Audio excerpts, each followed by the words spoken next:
Good evening, everyone. My name is Cameron Charlebois, and I am the chair of the board of the Blue Metropolis Foundation. So, welcome to the 2015 Montreal Walrus Talks. See, I'm not giving a talk, so I can muff it. Of which Blue Metropolis International Literary Festival, which starts today, is a very, very proud collaborator. The festival is taking place all of this week and includes 260 events, 12 countries, 8 languages, primarily English and French, plus the TD Blue Metropolis Children's Festival. And I won't go on about this because we're asked to be brief this evening, but the magic of the festival, those of you who attend it, is that we have all of these different languages being presented without translation, and so you have the experience in the hall, and then you actually have the experience in the what do you call it, the antechambers, the bar, the hallways, the lobbies, where you bump into all of these other cultures in their language. It's actually fantastic. On a more serious note, before beginning the evening, let's all acknowledge that this meeting is taking place on the traditional territory of the Kanien'kehá:ka people. Thank you. And we say this, and I think it's really important to take that pause, to remember the spirit of place. And that spirit of place has to be remembered in some degree in spite of the urbanization that surrounds us everywhere we are. There was a time before this urbanization, and I think calling upon the spirit of the people who occupied this place before it was built is more than appropriate. And I really appreciate that Walrus has integrated that moment of reflection and pause in all of its presentations. Now, it's my pleasure to present a dear friend, a great collaborator, full-time dynamo, as you will see, Shelley Ambrose, who is the executive director of the Walrus Foundation and the publisher of the Walrus magazine. Shelley.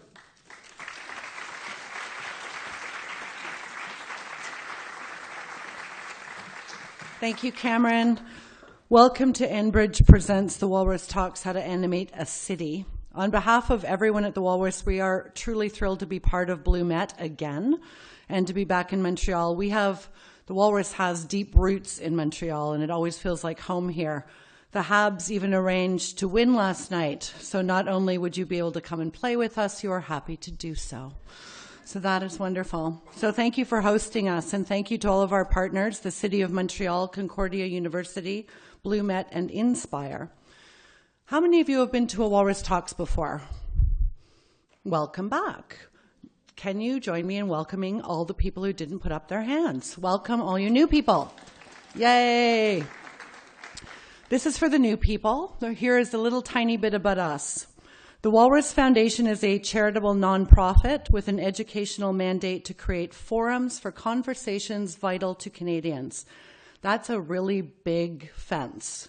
There are a lot of conversations vital to Canadians. One of them is, of course, cities.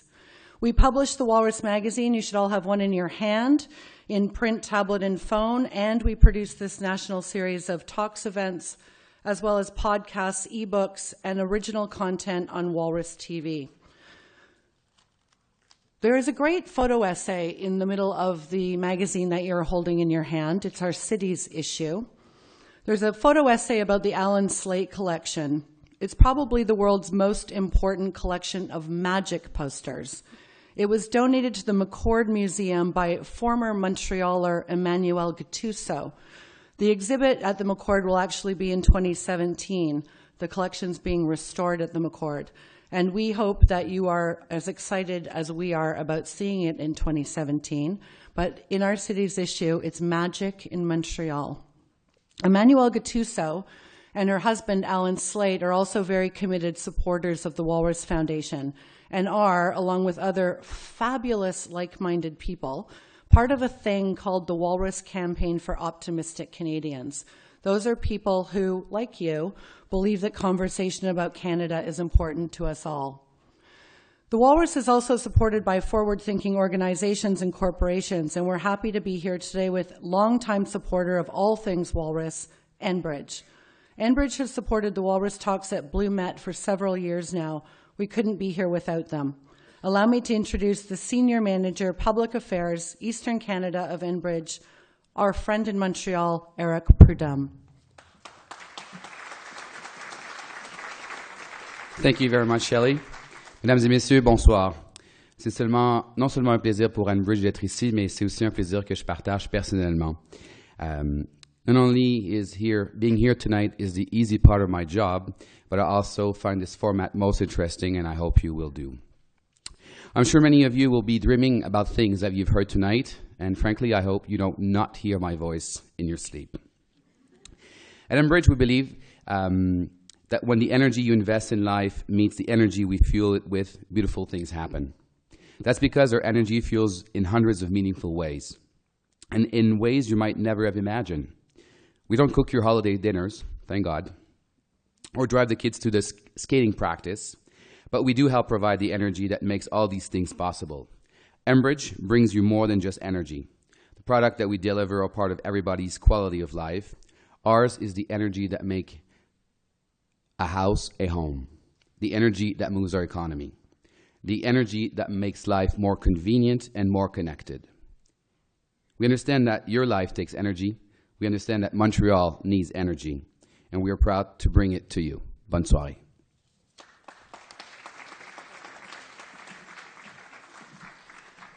Thank you, Eric, and to all your colleagues across the country for your commitment to arts, culture, and the Canadian conversation.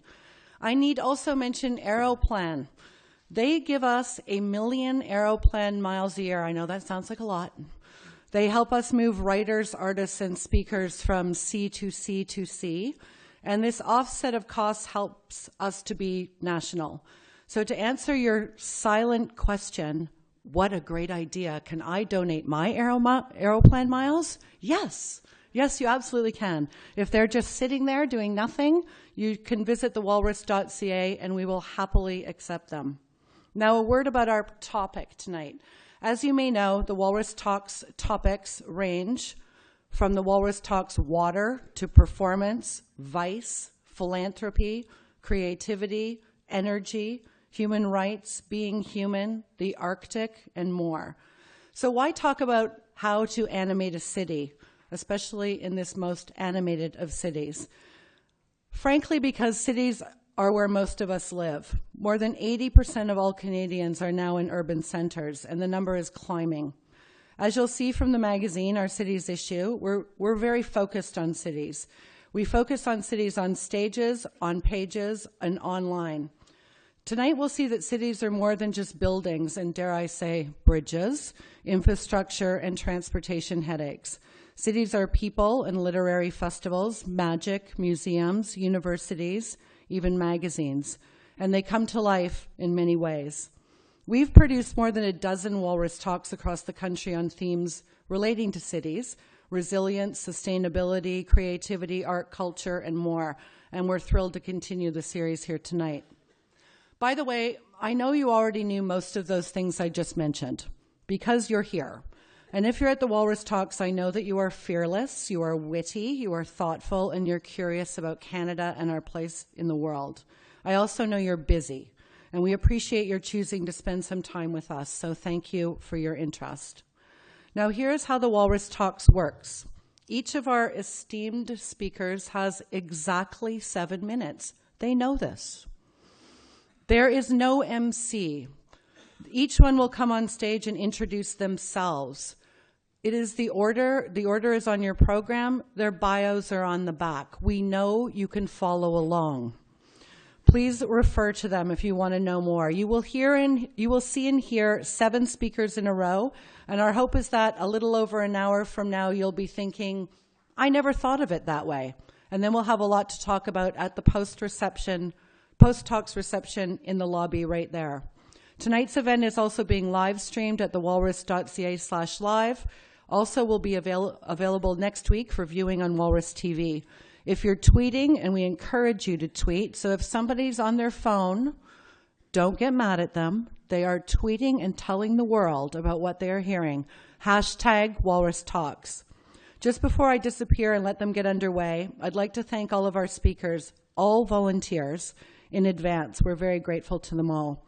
So thank you to author Terry Fallis, playwright and screenwriter Steve Galluccio, Musée des Beaux-Arts Natalie Bondiel, Concordia's Stephen High, Assembly of Seven Generations Gabrielle Fayant, cartoonist. On the back page of the Walrus magazine, you will see his work, Seth. Melissa Mongiat and Muna Andrios from Daily Tous les Jours, musician Natalia Ndongo, and McGill's Will Straw. Let us begin.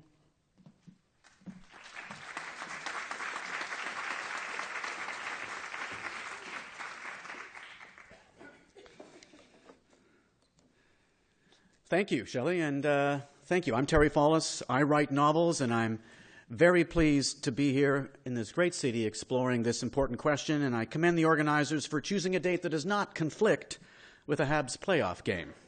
Well played, Team Walrus. Tonight you are going to be hearing from a fascinating, diverse, and gifted cast of very serious thinkers. I'll also be speaking. Storytelling, wrong button.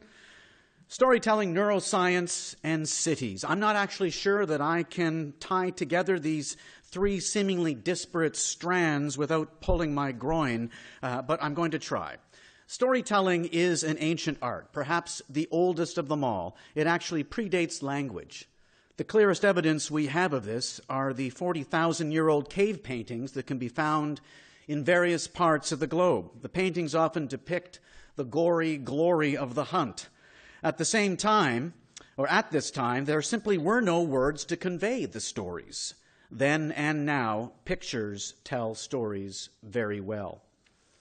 If we move through the centuries, we come to Egyptian hieroglyphics, a different language all of its own. Again, pictures effectively describing everyday life, this time in ancient Egypt. Finally, language emerged, and along with it, a physical means of capturing and crystallizing stories. Initially, words were quite literally etched in stone, making the editing process for ancient novelists quite taxing. Then society took a great leap forward when Johannes Gutenberg blessed us with movable type around 1439. All of a sudden, books that had previously been in the exclusive domain of the uber-rich and the religious elite were now reaching a much broader audience as the oral tradition and the written word became storytelling's 1-2 punch. Books proliferated and storytelling was, in some ways, democratized. There are some who believe that storytelling is embedded in how humans think. Some claim that an inclination to storytelling is actually part of our DNA, that it's actually written into our genetic code. All right, I seem to be feeling the need for a segue here. In fact, some people contend that the human brain is actually hardwired for storytelling, and by some people, I mean leading neuroscientists across the globe who tend to know their way around the cerebellum, the temporal, frontal, occipital, and parietal lobes, not to mention the medulla oblongata. Okay, maybe I was showing off a bit there. My father is a doctor. But it is true. Science has now provided the hardcore evidence that justifies the intuitive understanding that writers have always had about the power of storytelling. We like stories. Well, here's what neuroscientists have recently discovered. When we take in information and tuck it away for future reference in our brains, it penetrates deeper, is retained longer, and is most easily recalled if that information enters our brain in the form of a story. In other words, we don't file information in our brains as data points or as facts or as statistics. We like to file it by story. This is not just some twisted conspiracy devised by a megalomaniacal storyteller bent on world domination. These are the well-supported, evidence-based findings of leading neuroscientists that scientifically confirm the primacy of storytelling. Let me step back and explain why I think this revelation is significant. Before I wrote novels, I had another career. In fact, I still do, I say with some regret. For nearly 30 years, I've been a communications consultant in the agency world. I co-founded an agency in 1995 where I still work at least 4 days a week so I can afford to be a Canadian novelist on the 5th day. A staple in our business and an elemental component of effective communications has been something that we call key messages. They tend to underpin all external communications. It's standard operating procedure in the communications world, in my world. Well, neuroscientists have just rocked that world. So what does this really mean? Well, it means that key messages, those short, pithy, fact-filled sentences, should no longer dominate. Excuse me. No, if you want to entrench a message in the minds of the listener, the viewer, the reader, tell them a story. By all means, include the key message points, but wrap them in stories. Drive them through a narrative voice, because your audience will understand it more easily, think about it longer, and be able to gain access to it in the future because we've told them a story. So the building blocks of effective communications, previously thought to be our much vaunted so-called key messages, should actually be stories. So we move from key message-based communications to narrative-based communications or story-based communications. So instead of saying the Chevy Impala gets 35 miles per gallon, all hail the key message, it would be better to say something like, we piled the family into the Chevy Impala in Toronto and drove all the way to Montreal, and we still had gas in the tank when we arrived at the Bell Centre to see the Leafs play the Habs. You'll note that I didn't say to see the Leafs beat the Habs. That would be storytelling of a different kind. So let's learn from what we've been doing for centuries already. Effective communications is rooted in storytelling, which, as I feel my groin straining, brings us to cities. Montreal is more than a collection of facts and stats. It's a 373-year-old source of stories that have defined this city. Stories of neighborhoods from the time of Montreal's birth, stories from major events that have shaped this city in the past, stories of heroes past, of heroes present, stories even of Montreal's future. And what a time this is for telling stories. Storytellers have so many more ways to tell stories than we've ever had before. Sure, you can still write books, and I remain a fan of that particular medium, but there's radio, there's film, there's television, there's the internet's almost limitless storytelling potential, there's music and theater and dance and so much more. So unleash the artists, the writers, the bloggers, the podcasters, the filmmakers, the songwriters, the playwrights, the choreographers, and everybody else, anybody else, to tell this city's stories. This will breathe life into the city because, simply put, we love stories. We always have, and we always will. So let's learn from the neuroscientists and 40,000 years of storytelling history, from the cave paintings to Mordecai Richler. How do you animate a city? Just tell its stories.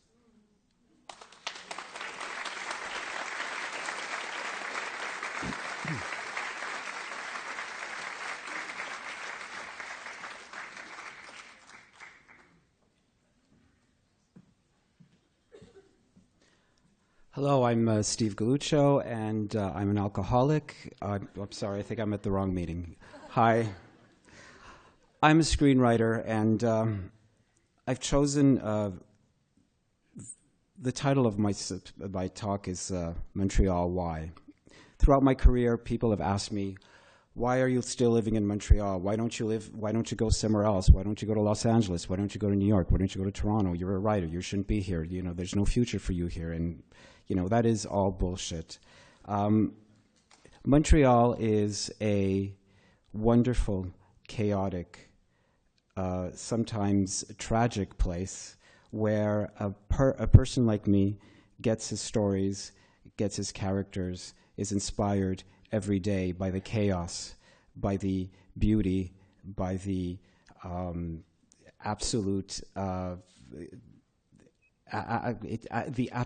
beauty of this place.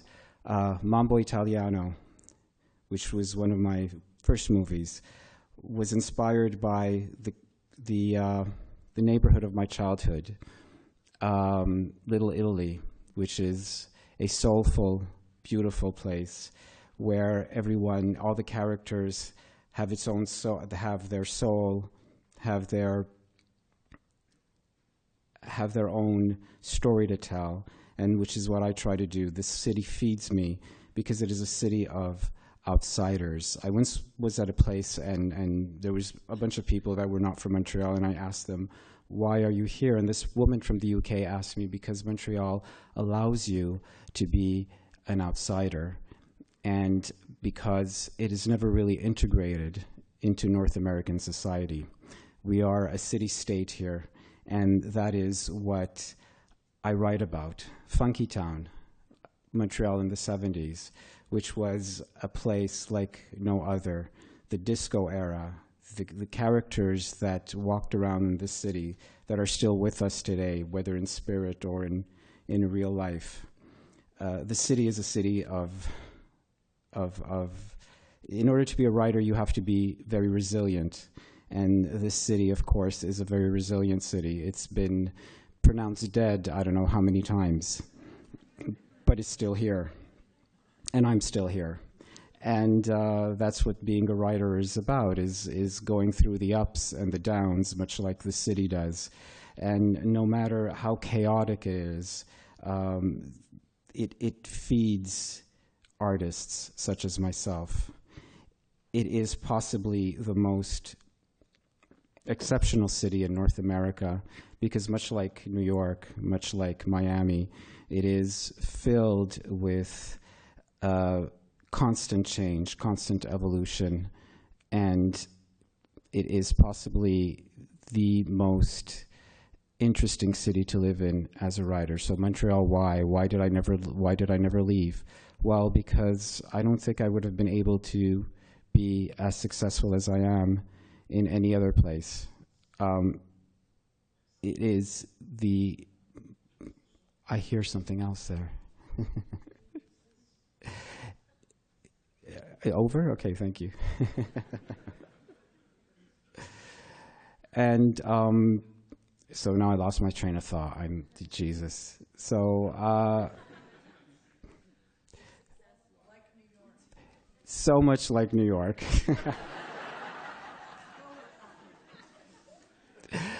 It actually is not like New York. It's not like any other city. It is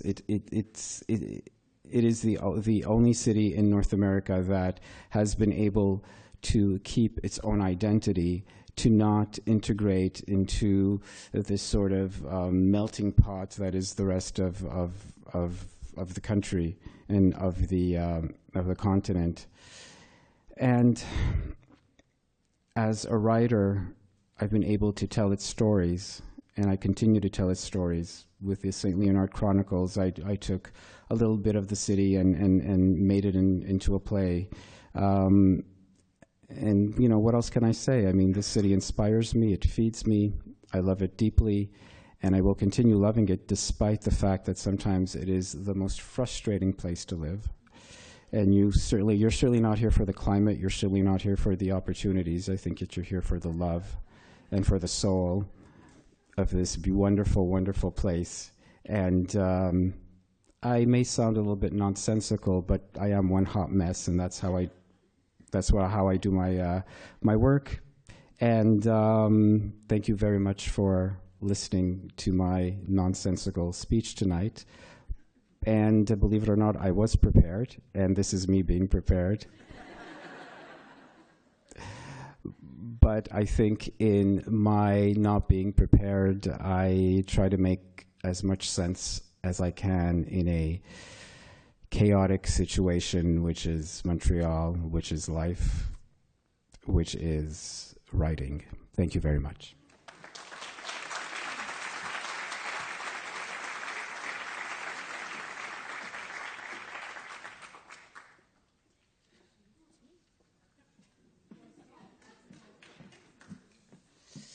Hello. Yes, it's rather chaotic. Okay. I was supposed to be the third. Yes. I was late, but now I'm not late. I'm Nathalie Bondine, the Chief Curator and Director of the Montreal Museum of Fine Arts. And I would like to talk about creativity, how to be creative. And this is chaotic, but maybe I was the wrong person at the wrong time. No? Good. Anyway, if I can have my fabulous, well-prepared... formidable. Très bien. Great. So it's all about creativity, and in fact, As an art historian, I was not supposed to talk about anthropology, but it's exactly what I will try to do. I'm not sure that it will be a success, but you will judge after. And so it's all about Montreal. I'm also a great Montrealer and very much inspired by this chaotic city. But when we mean chaos, we mean life. And what is interesting with this principle is this very strange word for a French-speaking person, as you can hear, I am.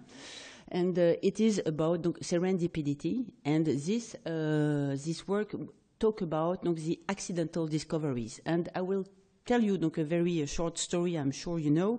It's we wanted to expand. We had this church. The church was empty. It was a very sad story.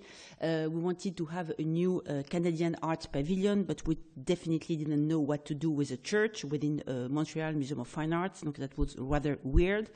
And we had this beautiful nave in which you have great Tiffany windows.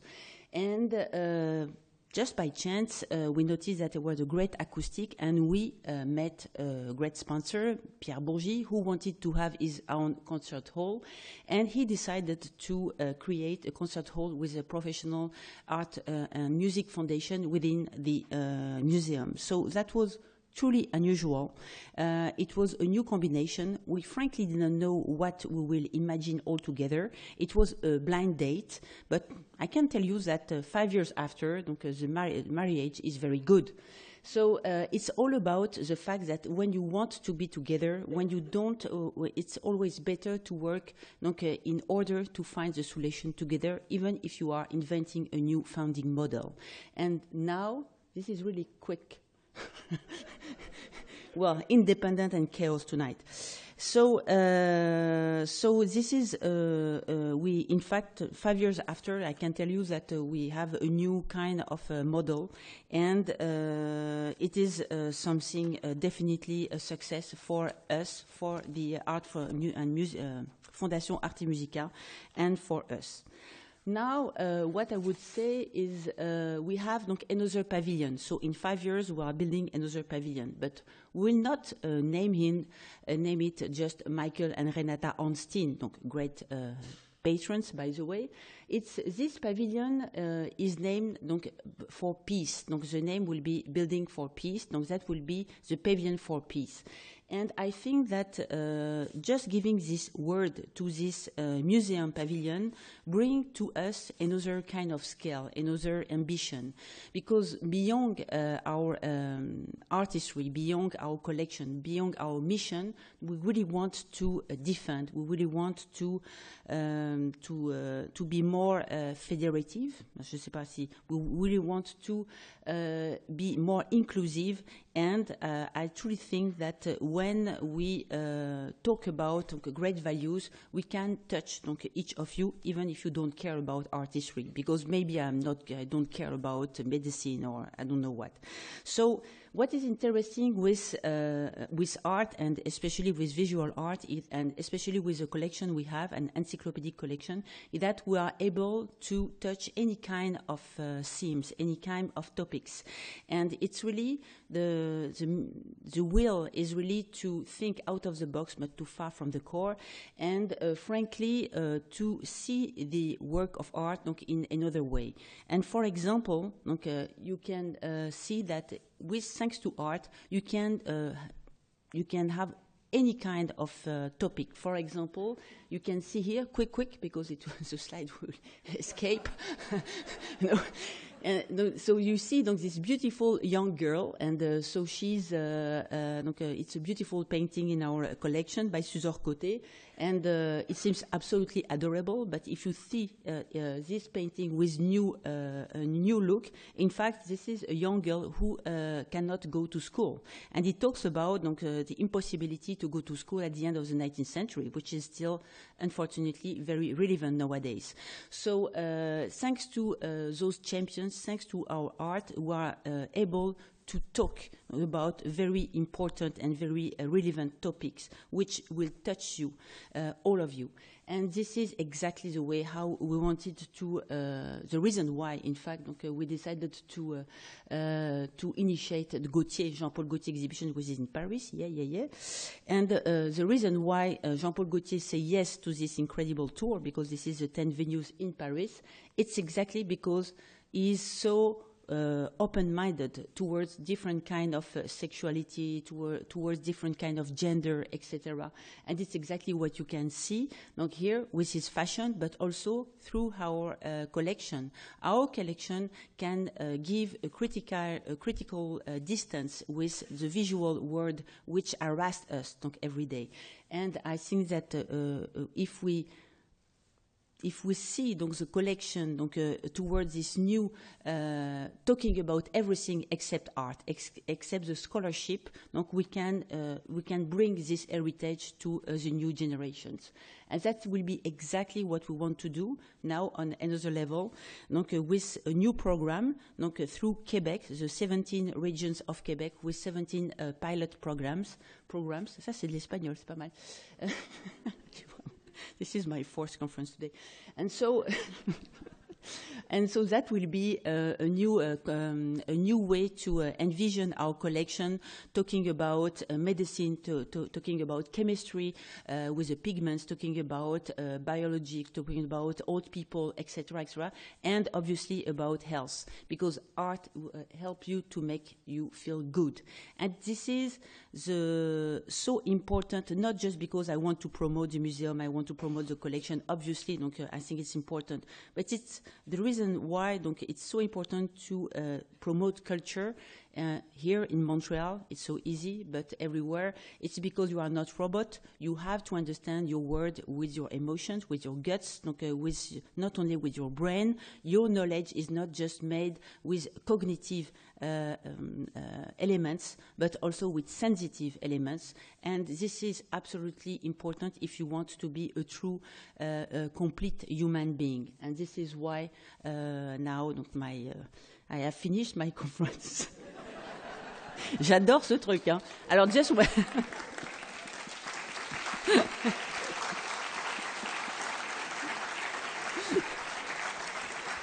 so, next thing, the last thing, it's work in co-evolution and not in competition. Thank you.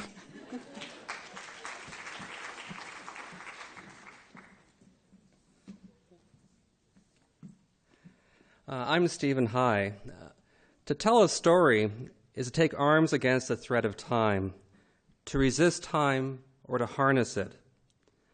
Alessandro Fratelli wrote these words as part of a wider reflection on the place of story and storytelling in our lives. We exchange stories all the time, stories of origin or departure, childhood stories, coming out stories, war stories, stories of survival or struggle. Telling stories is one way to become visible, either as an individual or as a group. It is also a way to build community or to advocate for political and social change. Yet personal testimony also functions as an authenticating device for outside activists, educators, artists, and researchers who can appropriate the experiences of others. Historically, scientific research is deeply implicated in the worst excesses of colonialism. As Linda Smith cautions, the word itself, research, is probably one of the dirtiest words in the Indigenous vocabulary. Recontextualizing local knowledge is not and never has been a neutral activity. The circulation and retelling of these stories by outsiders is therefore fraught, and the risk of appropriation or commodification is very real. As you can tell, as an oral historian, I work primarily with the stories of others. This evening, however, I thought I'd begin with a short reflection on my own story. I grew up in Thunder Bay, Ontario, an isolated resource town on the north shore of Lake Superior. As a northerner, I had a strong sense of being on the political and geographic periphery. Growing up next to the railway yard where my father worked, One of my earliest memories is being led with other children into the front room of a neighbor who then rolled up his pant leg to reveal the jagged stump where his leg used to be. He had tried to cut through the rail yard one day and had been dragged by a passing train. A lesson learned. In elementary school, my classmates and I visited a working mine, a working grain elevator, and a working paper mill. We visited the woods operations to see how trees were harvested. We even learned how to make paper. Then one day in high school, my economics teacher dramatically flung open the classroom window to let the mill's rotten egg smell into the room. "Smell that," he said. "That's the smell of money. That smell puts food on the table." Another lesson learned. Much of this industrial world has unraveled since my childhood, not only in Thunder Bay, but across North America and Europe. Deindustrialization has marked a crucial rupture in the lives of tens of millions of working families, including my own. The scale and scope of this unprecedented economic and social crisis was such that trade unions staggered from one tragedy to the next. Entire unions passed out of existence, part of a wider cultural and political defeat of working people. In a post-industrial era, industrial workers are assigned to the past, not to the present, even though a sizable percentage of the workforce remains employed in traditional blue-collar occupations. What accounts for their invisibility? Historian Jackie Clark suggests that new forms of working-class invisibility have emerged since the 1980s. She uses the term invisibility to signal not total disappearance, but various forms of marginalization and disqualification. What is rendered visible or invisible, audible or inaudible in our post-industrial and post-modern moment is thus highly significant. In recent years, photographers, artists, and others have flooded into deindustrialized cities like Detroit to explore and record industrial ruins, prompting a public backlash against so-called ruin porn and the hipster commodification of misery. Ruins and ruination have long held the imagination of the middle and upper classes. Valued for their mystery and sense of time passing, ruins were incorporated into 18th century English gardens and became sites of excursion and pilgrimage. Little has changed. Post-colonial scholar Anne-Laura Staller has called on us to go beyond the melancholic gaze to embrace a more critical vantage point with respect to ruination, asking how people live with and in ruins redirects the engagement elsewhere. One does not have to walk very far from where we are, right here, right now, to see this transformation in Griffintown or along the Lachine Canal. Almost all the mills and factories there have been demolished or converted to high-end condos. These sweeping changes have come at a devastating human price for the neighborhoods of Little Burgundy, St. Henri, Point St. Charles, and so on. One giant factory after another has closed. Dominion Textile, 1966. Northern Electric, 1974. Red Pass Sugar, 1976. Stelco, 1985, and so on. As a result, Montreal's Sud-West lost almost one-half of its population between 1961 and 1991, 30 years. And now it's gentrifying. As an oral historian, I've been recording the life stories of people who worked or lived alongside the canal. I'm constantly reminded that ordinary people live extraordinary lives. History exists in each of us. We then work with these life stories to produce memory-based audio walks that allow us to walk through these areas and perhaps see these changes with new eyes. We see what is and we hear what was, and it's no longer the same thing. There's tremendous political possibility when we allow past and present to rub up against each other in this way. We also hear from people who are differently located. Oral history is at its best when it challenges us to consider multiple points of view. Listening to the city reveals the diverse ways in which the sediment of history is deposited over time, reminding us once again that urban change is socially complicated, historically deep, geographically diverse, and politically perplexing. Thank you.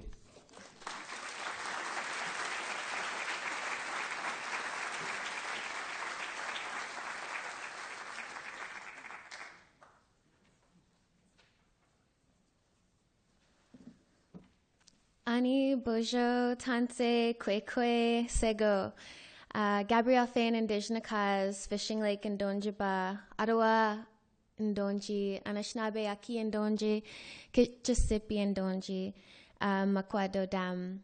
So what I just said in Anishinaabe Moen is hello. Well, I said hello in many different languages actually, Sego being the traditional language here. And I also said, my name is Gabrielle Fayant. My family comes from Fishing Lake Métis settlement in Alberta. And I currently live in Ottawa, the capital of Canada, and which is also located on unsurrendered, unceded Algonquin territory. And it's very important that I acknowledge that, and thank you for acknowledging the territory we're on today. And I also lastly said that I am Bear Clan. So the reason why I do that is because language is very, very important to what animates me as an Indigenous woman. So I'm going to get back into that after. So my perspective is coming from an Indigenous woman, a young Indigenous woman's perspective. And what animates me and my community and my city and my nation and many nations across Turtle Island is my culture. And so our cultures are very different from territory to territory, from nation to nation, and even within our nations, culture can be very different. So there's many different protocols, many different teachings. So I can't stand here and represent all Indigenous women, all Indigenous youth. I can't even represent Métis people, even though I am Métis. But what I can tell you is my own story and my own perspective. And so I've come to these three actualizations of what really animates myself in my own community, and that's definitely one is language. The second is the drum. So whether that be a big powwow drum, big grandfather drum, or a woman's hand drum, that's definitely really important. And thirdly would be laughter. So I'm going to touch on all of these. The first one, language. So my talk is the heart of a city. And so in Anishinaabe Moen, the term for heart is Ode. And so that term alone, Ode, is represented in many, many different other terms. For example, there's the heartberry, which is strawberries. And there's a lot of different teachings that go along with that, teachings about love and respect and about women and respect for that women and family values. There's also the word for drum that comes from that term, the heart. So that big drum, if you've ever been to a powwow, I hope some of you have. If you haven't, that's okay. Definitely go check out a powwow. I really encourage you to do that. Everyone is welcome at a powwow. So that word for a drum comes from that word, the heart, because it's the heartbeat. That's what that drum represents. So whenever you do come to a powwow and you hear that drum, I think your heart will be called to it. And that's something that has definitely happened to me in my lifetime. I grew up in Alberta and I came over to Ottawa. And so as I did that with my mother, I really lost my culture. I lost connection to my roots. And so I lived without a strong connection to any kind of culture for a very long time. It wasn't until I was probably 19 I heard that drum again. And it connected to my heart right away. And ever since I've got that calling, I surround myself with the drum. So even being here in this room, as alive and happy as I am, I feel a disconnect because that drum's not here. I really wish it was. And so now I sing with a big drum. I sing as a backup singer or an echo singer.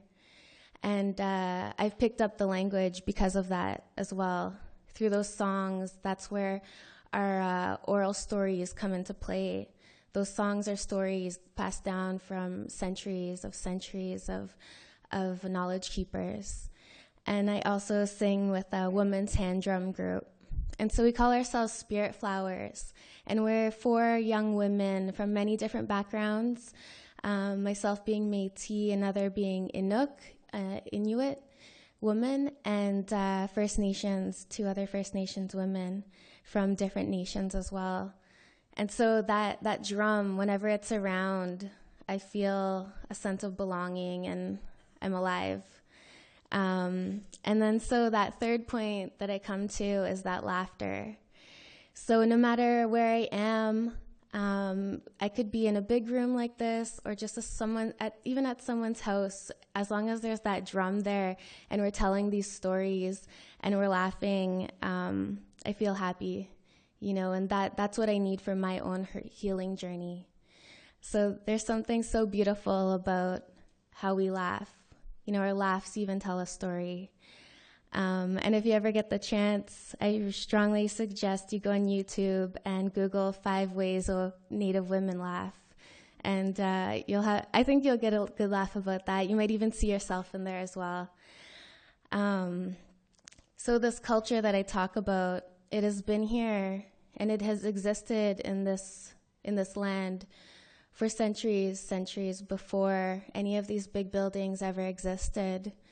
And so it will continue to exist long after things change and maybe these buildings aren't here anymore. That culture will continue to live on. And so that's why you see many Indigenous people upset today about how the land is being taken care of, because it is that connection to the land that keeps our culture alive. From the drums, that's where our drums come from, is from the hunt. Where the food comes from, the stories even. And so that's why Indigenous people will continue to protect that land as time goes on. And that's my that's my digital drum telling me that my time's up. So with that, thank you so much for listening. Miigwech, hi.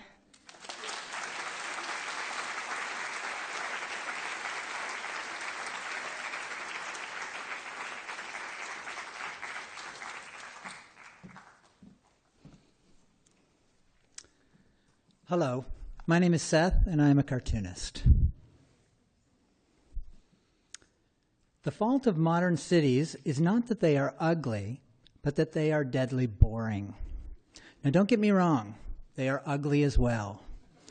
But their real crime is that they are bland and homogeneous, and they stink of committee thinking. Boring cities produce boring citizens. In interesting cities, at least one hopes, the population aspires to live up to their environment. For me, the question of how to make a city vibrant comes down to the simple matter of aesthetics. Perhaps I'm shallow, but I like the surface of things. I'm interested in the way things look. And if I'm known for anything at all, it's for living in the past, or at least for making a valiant effort to live in the past. So please forgive me if my aesthetics are not your aesthetics. My thinking has been shaped by far too much looking in the rearview mirror. But acknowledging this bias, I ask a question. Do North American cities look as interesting as they used to? Do they look better today or worse? More interesting or less interesting? I suspect you can guess my answer. Even if you disagree with me, could they be more beautiful? Could they be more interesting, more eccentric in their choices? Why are our cities becoming so increasingly bland? They could look any way we wish them to. We build them. They don't just grow out of the earth fully formed. For me, what makes a big city exciting is the sense of mystery it contains, the fact that you can never really know all of it. Even after 20 years of living in Toronto, I was often surprised to turn a corner and discover something I hadn't seen before. This is not the same in a town or even in a small city. You need a big city for this. I find I am less surprised each year by what I find around the corner. I like those surprises. Those surprises are to be encouraged. Anything that makes a place more interesting is to be encouraged. In my 20s, when I first started to realize that I disliked the design of the modern era, I reckoned that much of what was going on around me was being done by people with bad taste or no taste. Good taste, of course, was my taste. Bad taste was the enemy. However, as I've grown older, I've come to recognize, if somewhat slowly, that much of what I like about the past had originally been considered ugly or vulgar or simply in bad taste in its own time. And only with the patina of age or tradition did they acquire the charm with which we view them today. Here are just a few quick examples.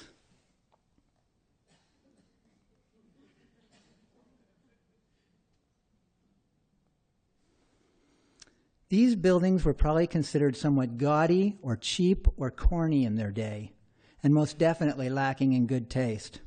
They may still be seen as kitsch by a lot of people.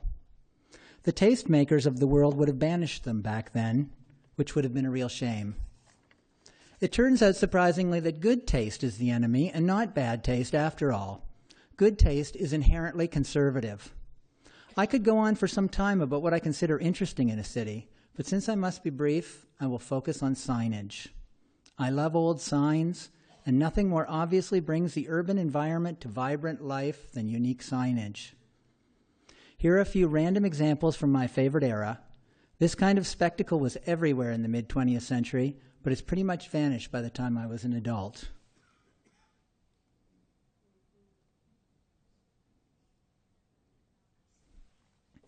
Back in my youth, I often complained about the dearth of eye-catching signage being made today. I figured it was all just the result of cheapskates with poor imagination, or the lingering presence of Swiss design, or the cult of Helvetica. That is, until I tried to put up a sign. When my wife opened up her barbershop a few years ago in Guelph, Ontario, this is the sign I wanted to make for her.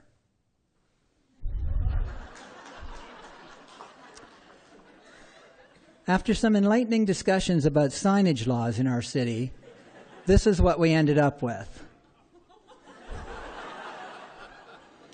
I was amazed to find out that you couldn't even have a sign that rose above the roofline of a shop. I won't bore you with the irritating details of how little of a facade you are currently allowed to obscure with signage. Needless to say, I found this discouraging, and I acquired a slightly better insight into why our city is covered in bland plastic signage that all looks the same. Good luck getting any of those spectacular signs of the past installed today. Regulations lead to blandness. I have no doubt that regulation prevents the most egregious of eyesores, but by erring on the side of caution, it also keeps out that which makes the world most interesting. Perhaps it is not tastemakers any longer that wish to banish bad taste. Perhaps it's bureaucrats or urban planners or community groups. I don't know. Maybe they don't even think about taste, just keeping the machine running smoothly. I probably don't even really know what I'm talking about here. I'm a cartoonist, not an architect or an engineer or a city councilor. I do suspect, though, that too much caution leads to blandness. I can only imagine the red tape involved in trying to change any of this. I won't be lobbying anyone about it. I'm not investigating bylaws or how to change them. I will be doing nothing. I plan to continue living in my comfortable dream world of poorly researched opinions. I'm honestly not even sure how to encourage eccentricity and individualism in the modern city. That's difficult. But I do know how to squash it. Persnickety rules that exist primarily to keep everything neat and tidy. Attitudes about taste that banish risk and vulgarity for the blandness of consensus. Not in my backyard thinking. I don't want to get all libertarian sounding here, but somehow for a city to be beautiful, interesting, and a place of surprising images, you need a kind of Wild West frontier of design. Looking again at that proposed sign for my wife's barber shop, I have to admit that it would never have been that big. Maybe a quarter of that size. Even then, I have to say it would likely have collapsed the roof and crushed the building. Safety is the issue I have conveniently sidestepped in this talk. But that said, if we want cities to be more vibrant and beautiful and unique, if we want to live in exciting, interesting-looking cities, perhaps we will have to take the risk that occasionally something or somebody will get crushed. Thank you.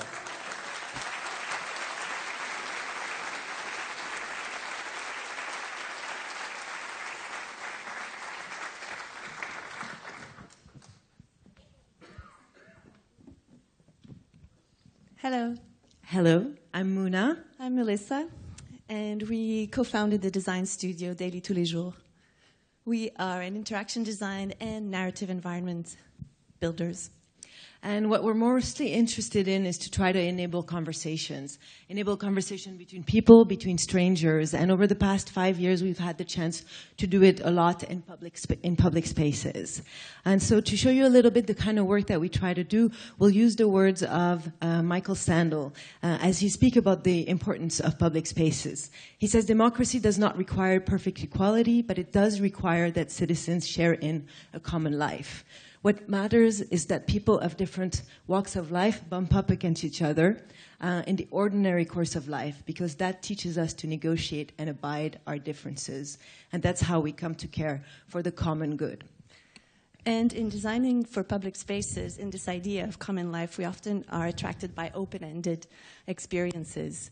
And another reference that we love to talk about is the one of James Picard in his book Finite and Infinite Games, where he talks about finite games as being built to play for the purpose of winning, and infinite games played for the purpose of continuing to play. So now I want a show of hands who's an infinite player here. Hello, infinite people. We like to think of infinite cities and infinite people where rules can be bent. And when you think of designing for a city, historically, it's always been about doing things that are permanent, that will not change, even in art or infrastructure. It's made in bronze, and it will stay forever. And with technologies and participation from the public, and as things change more and more, it's really exciting to see how cities can actually be more infinite and change continuously and adapted to people's needs and imagination. So in the next few minutes, we'll be showing you 4 projects that were experimentations along these lines. So one of the projects which you might have heard of, which is now in its 5th year of presentation here in Montreal, has really been kind of a driver for our practice. It's called 21 Swings. And the original invitation by the city was to install kind of an invitation for the public to come and experience that space between the Science Pavilion of UQAM and the Opera House on the other side. So trying to work within that context, we invited a scientist on one side, Luc-Alain Giraldo, and a musician on the other one, Redouane Razimoumni, to come up with an idea for that site. And this is when the idea of creating a gigantic cooperative instrument came along. So we experimented with various kind of cooperative type of interfaces, and then went back to the site and to the infrastructure the city had already built. They had built these little structures which were permanent, and these became the inspiration to actually hang swings and use the swings as the invitation for people to come together. So this is a little bit how the project came along. The interface is pretty simple. The higher you swing, the higher you note. The higher the note. And it sounds in different ways depending on how you play. You can play alone, and that's fine. But if you start playing with others, you generate more musical harmonies. And thus, we kind of reward these cooperative behaviors. And some early drawings might have looked like Seth's drawing of a sign for his wife's gigantic, absurd object. And so this project really kind of came to life, inviting people to find all sorts of ways to cheat and bend the rules so they can cooperate, come to life at night as well, and make the public become performers. Everyone became performers, and everyone, in a way, became these infinite players. So right now the project is in a touring version. These are 10 swings that we're hoping to present in as many places as we can and experiment with these similar ideas. This was in the mountains of Colorado. So continuing on this idea of having people performing without them noticing too, we were given a new space, a new project, still in the Quartier des Spectacles, but this time partnering with the National Film Board of Canada, who were paying tribute to Norman McLaren. Norman McLaren, famous, iconic pioneer in animation films. And they gave us the archives and said, pick any film you want and create a public experience with it. And we were very much attracted by this film called Canon, made in 1964, where you have these cannons of movements that suddenly generate all sorts of narratives. And we were imagining how could we create a collective cannons where everyone has a series of movements that are repeated, and together, without noticing, they're creating this collective, infinite movie live on the street. So we prototyped a lot in studios trying to see how we could make collective cannons. So the idea was to have the first one that was made by Grant Munro, the original actor in Norman McLaren's film, and then that you would imitate, and then the second player would imitate the first player, and the third player, the second player, and so on, a little bit like Chinese whispers. The collective canon would evolve and transform itself as many players and imagination there is. And so this was the studio that we built right on the street, temporary studio space with a little open-air theater. And this is how it looked from outside, inspired by McLaren's drawings of cannons, trying to explain what they were about. And this is how you would participate. You would have a double screen where you would see the person before you or the original actor. You would perform in this semi-public space, a little bit closed, a little bit open. And as soon as you would be done, you would be projected live, very big and tall in the public space. And this film, this new Canon film, would take place every night and attract all sorts of crowds, young and old, that would gather around. You could take part, or you could just watch the film as it was being made. And that's a favorite picture that you saw very quickly. That is the bus line, where we were also using the fact that people were just waiting by the bus to animate the space. And during the day, it was still a public space. We've recently also been invited by a playground producer called Vortex International to try to reinvent the playground. It was an interesting challenge for us to work with something that was a little bit more permanent and like a product. And so Vortex has been producing these splash pads for many years, which bring lots of happiness to kids. But they're really kind of these enclosed spaces. This is kids, this is grown up, and that's how the city functions. So we took that challenge, got inspiration a little bit from more open type of play, more infinite play, in this case, the river, and proposed to Vortex a project that's called Water Journeys, which are these little kind of stream-like inspired structures that are much more discrete and that could be integrated both in a more park-like environment and hopefully urban environments as well, promoting more multi-generational kind of uses for these infrastructure. It's a project that's just starting to be commercialized, and we're excited to see how it's going to impact, and the different places will come to life too. It was certainly nice to work on a real product that is going to be implemented in different cities. And more recently, we were invited in the prototyping end of the process for the Market Street Prototyping Festival in San Francisco. It's an invitation for 50 designers, local and international, to come and think about the future of Market Street, an iconic and problematic street in San Francisco.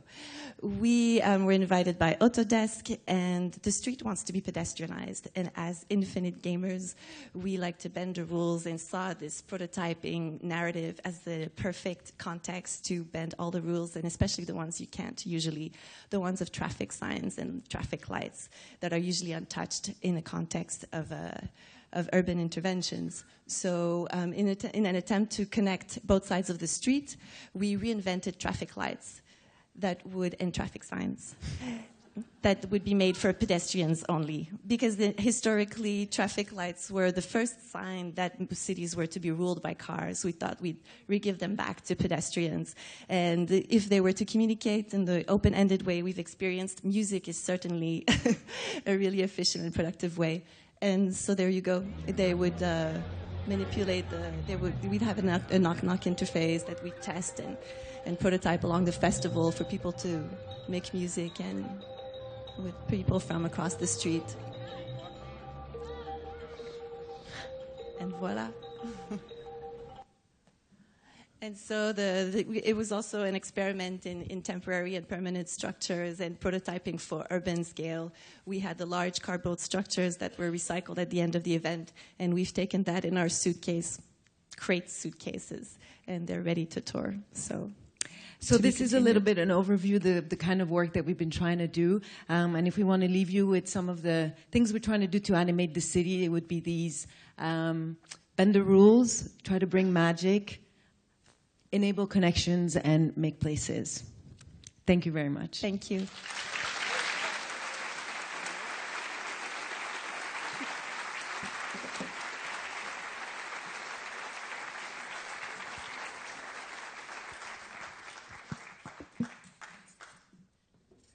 Wow, that light is bright. My name is Nantali Ndungo, and I'm an MC vocalist in a local hip-hop group called Nomadic Massive. Keeping with the tradition of African-American oral tradition, keeping with the tradition of hip-hop, I just want to start off with a verse just to kind of warm up. This is my second Walrus talk, and I think I did this the last time because I was so nervous. I'm still nervous. Ain't no need for scarves, t-shirts, hairdos, or special diets. Riot means you hit the streets, but don't be self-righteous. Reach heights and keep the people in your earpiece. Send your message with your hands free so they see no fingers crossed and no cross for them to finger. Grab some underachievers and make them all leaders. Leave behind your incense and bring your real intent. Leave behind your peace and still get the media's interest. Because real peeps got babies to feed. Real peeps need houses, not stees. And if you cut in style, bring a new flavor. Make a call like, this is a home invasion.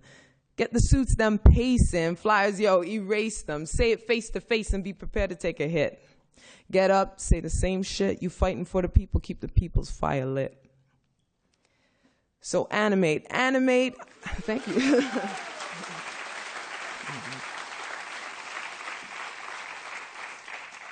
It's been about 11 years that I've been animating Montreal anyways, and many other cities with my group, Nomadic Massive, doing that kind of thing and much more.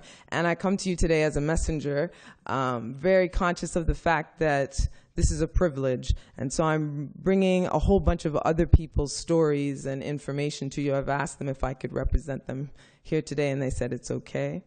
So I'm just a messenger interpreting the idea of animating Montreal, animating this city, and the only way I could do that is to really think about the people who call me nonstop early in the morning, late at night to share their ideas of what they want to do to contribute and affect change in this city. So animate, like educate, hip-hop, no-pop, a project that I initiated in 2006 with a dear friend, Maryse Le Gagneur, when we thought that, wow, there's this funky kind of representation and link about Black male and rap music and criminal culture. And somehow people were believing that if you were a Black male wearing a ball cap or baggy pants, it meant that you were a rapper. And of course, that meant you sold drugs. So we felt we needed to correct that idea because, in fact, hip-hop comes from nonviolent origins. So we get into the classroom and we tell children all about this. And then we tell older children all about this, and they think, don't stop, keep telling us more about hip-hop. Animate, like narrate, like Kai Thomas and Atlanta Studley, students, one at Concordia, one at McGill, who decided they wanted to create a project called Talk to Me, where they would sit down and speak with incarcerated Black men, or those who have been incarcerated anyway, some who are still in Quebec prisons and federal prisons, to ask them to tell their stories and what has been their experience, not necessarily the criminal experience only, but just what is their identity, what is their story. And then they bring that together in a artistic recording and share that with the community and with as many people as they could find who will listen. Animate, like create. We are the medium, created by a fellow artist and friend, the narcissist, Narcy Yassin El Salman, who says it's really important for displaced youth to have a template, something to follow, because those of us who identify with them, we didn't have any. So he created a collective of fellow artists to represent those those stories and tell their stories so that 1 or 2 or 3 young people would be able to be inspired and feel that there's a space for them. Animate to motivate, like Desta Youth Network, where Frances Waite and Shanna Strauss and their whole posse of women come together to find a way to get marginalized youth in Little Burgundy and from around the city of Montreal to learn more and express themselves differently. Animate like Activate, Sophie Lafatte-Ho from Articule, who's trying to help people decipher anti-oppressive strategies in art and help represent the underrepresented in the artistic communities in Montreal. Animate like Exchange, conversations created by fashion designer Nadia Bunyan and graphic designer Nick Brofkin, bringing 6 strangers, 6 Montrealers together to talk about the difficult things, the types of topics that people feel most comfortable expressing wax poetics behind screens and computers and cell phones and being quite cruel, but face to face they have to really listen and understand each other and exchange. Animate like Agitate, rap battles for climate justice. So Climate Justice Montreal called out to us and said, we need to find a way to get more people understanding how dangerous it is and what we're doing to our environment. Let's have a rap battle. So that's the initiative of Dan Parker. Animate like Celebrate, like Nomadic Massive. For 10 years going, we travel across the city as ambassadors, travel across the world as ambassadors of Montreal, a group of 10 people coming from Algeria, Haiti, France, Argentina, Chile, the Caribbean, and yet standing united representing Quebec as soon as this Thursday in Lafayette. And all of this really is to help build a city from the ground out with little means, even though we all need a lot more of that, and limited outlets. And the idea is really to make those on the margins feel that their part counts too, that they are Montrealers too, that they are animating all of us, and that exchange can continue. Thank you.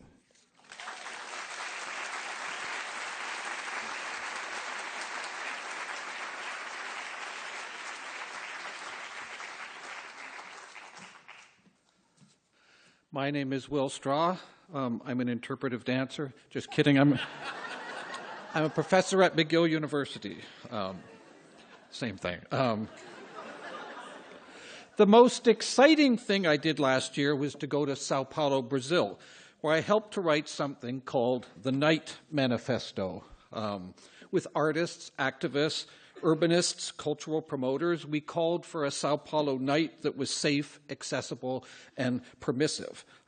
In cities all over the world, in fact, groups like these are pushing cities to change the ways in which they deal with the night. That's the group of us in Sao Paulo. So I want to talk about night and how animating the night and opening up the night and reinventing the night is one of the most interesting things that cities can do. Historians of the night sometimes talk about a process that they call nocturnalization, and they mean by this the way in which human activities have moved ever more deeply into the night over history. People in the 19th century ate dinner 2 or 3 hours later than they had a few centuries earlier. Theater performances were pushed closer and closer to midnight. Lighting, of course, electrical lighting, gas lighting before that made it more and more possible for there to be a public life in cities at night. Work no longer stopped with the setting of the sun, but became continuous when the owners of capital no longer wanted factories to sit idle for half or 1/3 of the 24-hour cycle. In cities around the world, over the last 20 years, the night has really moved to the center, or close to the center, of public policy. If you look at most of the 20th century, the urban night tended to be seen in particular ways. It was a territory into which politicians didn't like to venture too much.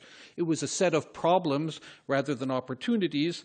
And most importantly, perhaps, the night was seen as that part of the 24-hour cycle which only belonged to some people, and in which women, people of color, those without means, experienced their oppression most intensely. The French geographer Luc Rodzinski once pointed out that citizenship waxes and wanes over the course of the 24-hour cycle of day and night. If you're a woman, a visible minority, and so on, your right to occupy the city, to feel secure in it, and to feel entitled might decline sharply at night. And so we get events like the Sao Paulo Manifesto, which stakes a claim on the night and on the right of everyone to claim it as their own.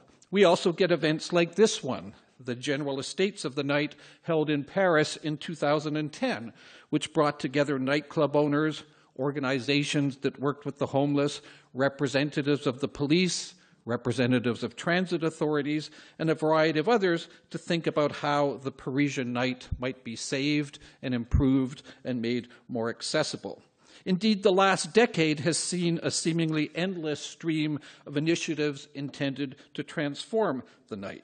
Some of these simply want to make the night more playful and ludic, like this art project in the UK that became an incredible success, and all they did was shine a light on a street at night and ask people to come and stand in it. And people stood and they danced. That's where my interpretive dancing career actually began.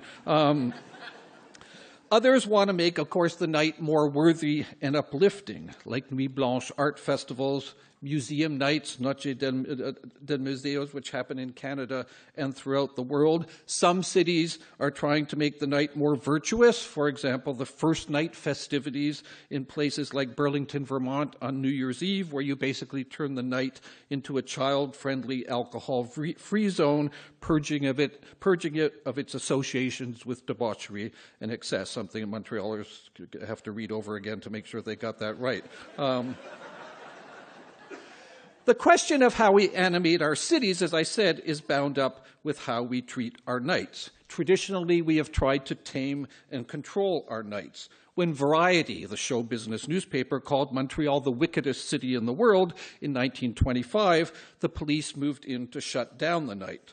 In contrast, the thinking now is that we make the night more hospitable by opening it up, by diversifying it.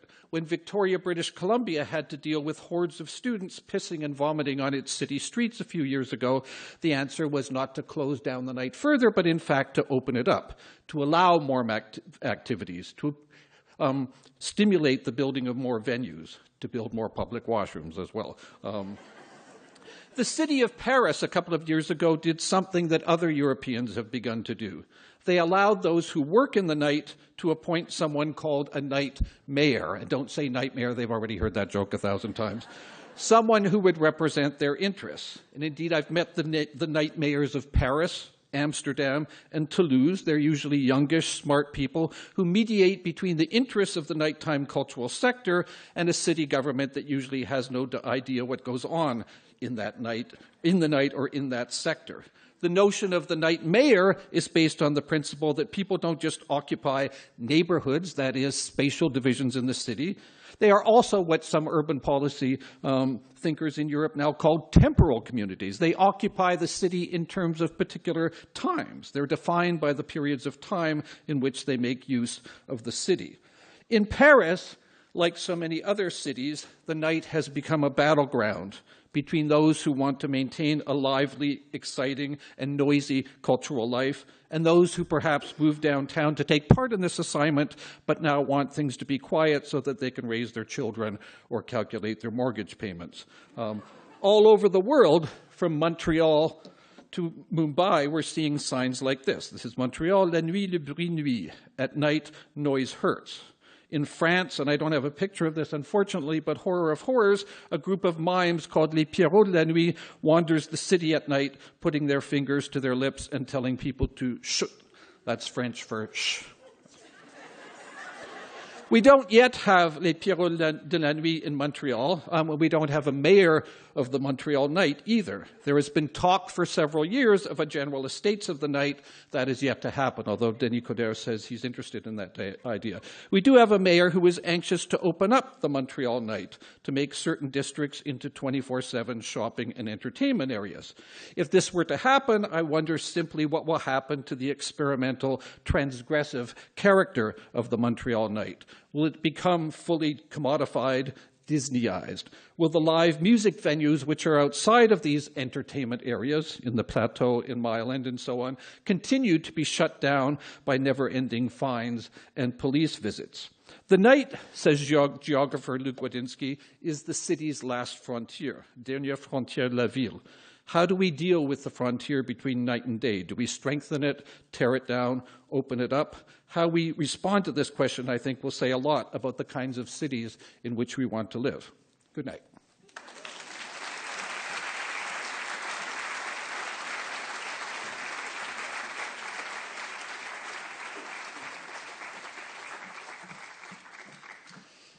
Thank you all. Now, please welcome a dear friend of the Walrus, a member of Montreal's Executive Committee with responsibility for culture, heritage, and design, the space for life, the status of women, probably the night, Lord only knows, Madame Manon Gauthier.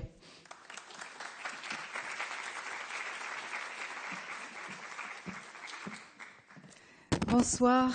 Good evening to everyone. How do we animate a city? How do we run it? I think tonight we had a great recipe for how we should be animating our cities. I was actually thinking of inviting each and every one of you to come and spend a couple of days at City Hall with us. 2017 will be a great milestone for Montreal, 375 years of history. How can we learn from what we've heard today to move toward 2017? How can we make the city a better place? How do we tell our story? We've heard about storytelling, about fueling creativity through the arts, about celebrating our diversity, our heritage, how to make our city a more beautiful place. Did you know we're actually a UNESCO City of Design? I believe it's not a consecration. It is really a project, a common project, a responsibility that we have to take into consideration how important it is not only to aim for beauty, but for quality also in planning our cities and animating them. Placemaking, Muna and Melissa spoke about how to animate. We have a lab, a very important lab in Montreal, which is the Quartier des Spectacles that we talked about. This is an example of how Montreal can become even more lively, even more welcoming to the world, using these examples, bringing culture into our streets, into our places, and really bringing the citizens. We have to talk about the citizens and think about what makes a city. It's all of us. So thank you so much for tonight. And I really hope that we have many, many more years of bringing the Walrus to Montreal.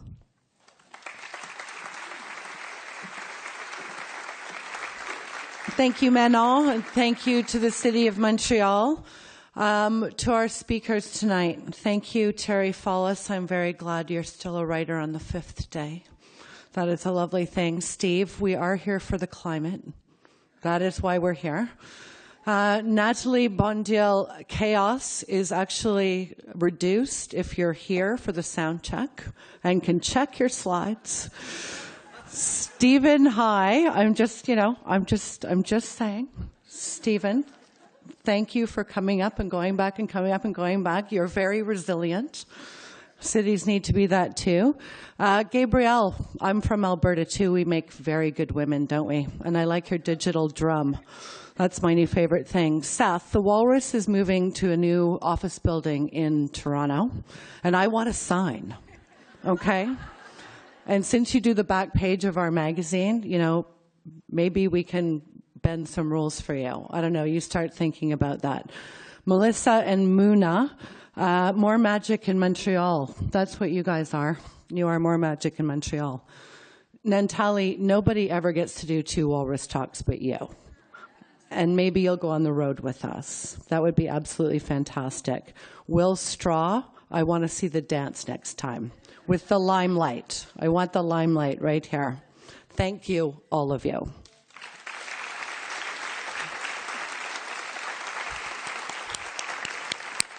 Thank you also to Eric Purdom, Darcy Levesque, and everyone at Enbridge for being such wonderful partners and supporters of the Walrus. Thank you, Cameron Charlebois, William St. Hilaire, Gregory McCormick, and everyone at BlueMet. I hope you have a fabulous week. Thanks to Inspire and to Aeroplan and Concordia. Thank you, Walrus Director of Events David Leonard, and our event coordinator, Blair Elliott, and to our Walrus Foundation board member who's here somewhere, Elizabeth Gomery. I hope we've given you some food for thought, and we hope now that you're part of the Walrus community, we'll see you again soon. We will be back. And in fact, Enbridge has signed on their support for Walrus Talks in Montreal for 2016 and 2017. So we will definitely be back. Thank you. And if you're not tired of hearing me talk, you can come to Edmonton on Thursday. We're doing the Walrus Talks, the Aboriginal City. The idea being if we talk to them first, what would a city look like? Then we're going to Ottawa. You can just come with me. We're going to Ottawa for Concordia Presents the Walrus Talks Being Human at the National Gallery. Then you can come to Toronto on May 6th for Concordia Presents the Walrus Talks Play and Playgrounds. So I'll be talking to you in a minute.